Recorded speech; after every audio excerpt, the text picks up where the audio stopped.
الحيل الباطنية في الرواية التاريخية بين العربية والكردية، دراسة مقارنة. السلام عليكم ورحمة الله وبركاته. وعليكم السلام. بسم الله الرحمن الرحيم.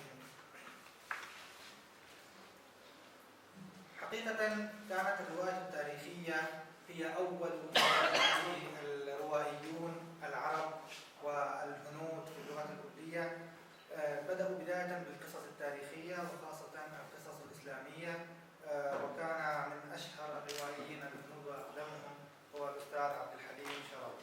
وقد كتب روايته الأولى فردوس برين أو فردوس الأعلى، وتحدث فيها عن خاتمة أحد أشهر التنظيمات السرية في التاريخ الإسلامي وهو تنظيم الحشاشين.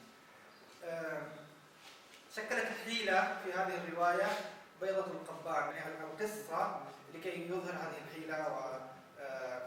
القصة نفسها نفس التنظيم تناوله الروائي أمين معلوف الروائي اللبناني بالأدب الفرنسي بداية. كتب رواية سمرقند وهي رواية شهيرة الآن ترجمها الدكتور عفيف دمشقية في لبنان، وحولت أيضا إلى مسلسل تلفزيوني وتتناول حكاية نفس التنظيم، تنظيم الحشاشين وشخصية الحسن بن الصباح.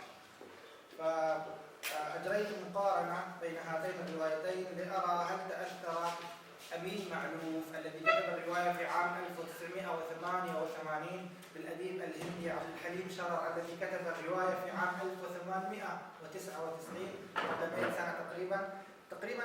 كانت رواية فردوس برين من أقدم الروايات الهندية التي كتبت بالأردية، وكانت تقريبا رواية متكاملة كان فيها بعض المآخذ للنقاد، لكنها فعلا كانت رواية جميلة. رواية فردوس برين أنا كنت بدأت بترجمتها إلى العربية لأنني بحثت عن ترجمتها فلم أجدها، ولكن وجدتها لاحقا بعنوان الفردوس الأعلى، وترجمها الأستاذ دلال السعيد الحفناوي وقدم لها الأستاذ سمير عبد الحميد إبراهيم رحمه الله تعالى، فاعتمدت هذه الترجمة وهي صدرت عام 2001. رواية سمرقند تمتد على 4 فصول، وبطلها هو الشاعر الفارسي الشهير عمر الخيام. هذه الرواية أخذت منها فصلين فقط، لأن الفصلين الآخرين يتحدثان عن الزمن الحاضر وعن باحث فرنسي كان يبحث عن ديوان عمر الخيام. رواية سمرقند هي رواية وصفية كانت تتحدث عن عبق المشرق وسحره وجماله، ولم تكن تقصد الحديث عن الحيل وعن يعني حبك الحيلة لم يكن هدفا في الرواية، وإنما جاء على طريق سرديات يتحدث بها حسن الصباح لعمر الخيام في روايته. الزمان، لو تحدثنا عن زمان الرواية فإن رواية فردوس برين تتحدث عن نهاية تنظيم الحشاشين على يد هولاكو واقتحام قلعة آلموت الشهيرة في بلاد فارس. تتحدث الروايتان عن نفس الحقبة الزمنية تقريبا، وهي الحقبة التي ظهرت فيها طائفة الحشاشين في الشرق وامتد تأثيرها على مدى 200 عام. رواية سمرقند تتناول بداية التنظيم، شخصية حسن بن الصباح.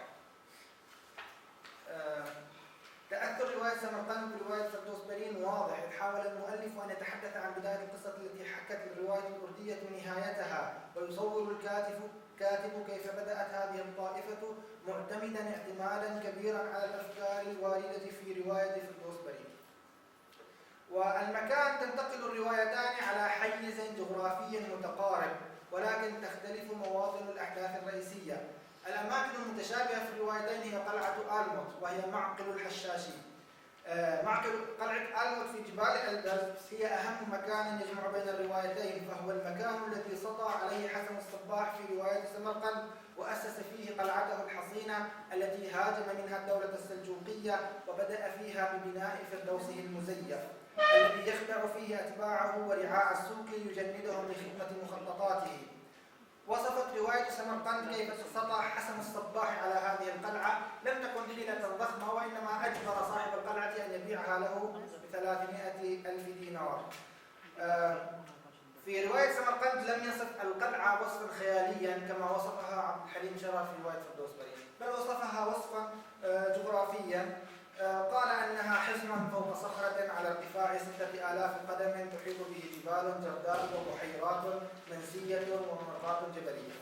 أما في فردوس برين فوصفها أنها قصور مطلية بالزبرجد والذهب والفضة، وتحاول إقناع المخدوعين أنها الفردوس، وتسكب فيها أنهار الخمر واللبن والعسل، وتردد الببغاءات على مداخلها سلام عليكم طبتم فادخلوها خالدين. طبعا وصف يعني لا يمكن أن يحصل واقعا، وإنما كان وصفا خياليا.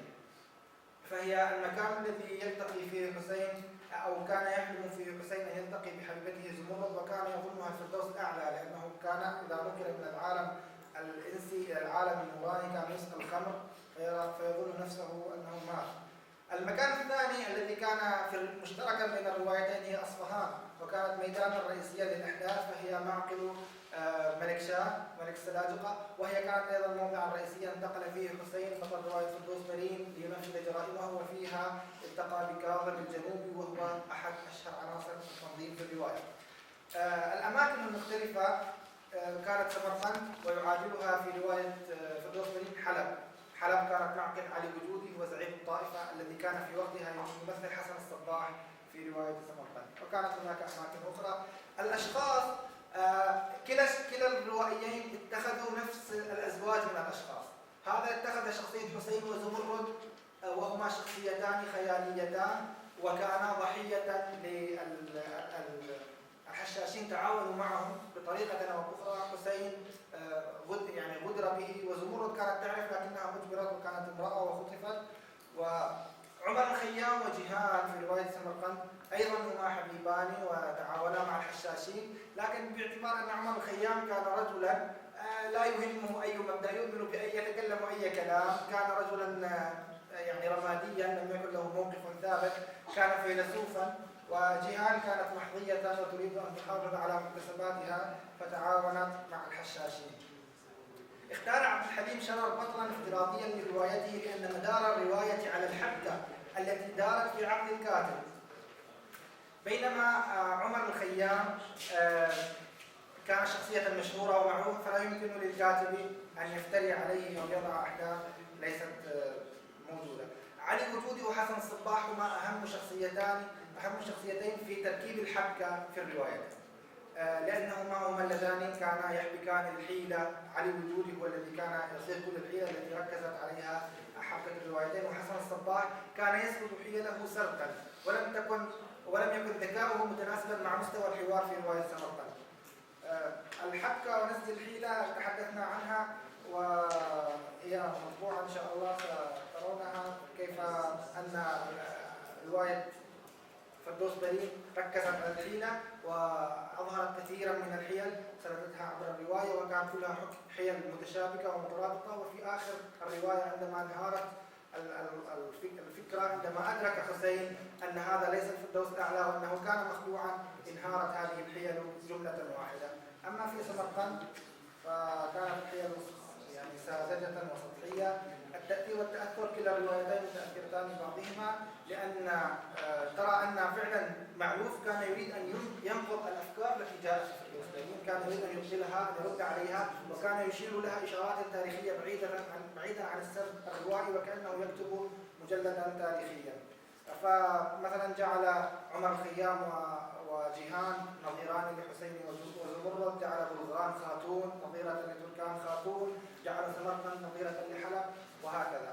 الخاتمة وأنهي بها: قليلة هي دراسات المقارنة بين الرواية العربية والكردية، وأرى أنه لا بد من بذل الجهود في هذا الجانب لإثراء الثقافتين، فقد تأثر السرد الروائي والقصصي العربي بالحكايات الهندية والفارسية وقصص ألف ليلة وليلة، حتى أن المقامات العربية نشأت في الشرق واقتبست من حكاياته وحيله وثقافته، بدءا من شخصية المحتال التي اخترعها الهمداني تحت مسمى بالفتح الإسكندري في مقاماته الشهيرة، وكذلك قصص المحتالين في ألف ليلة وليلة.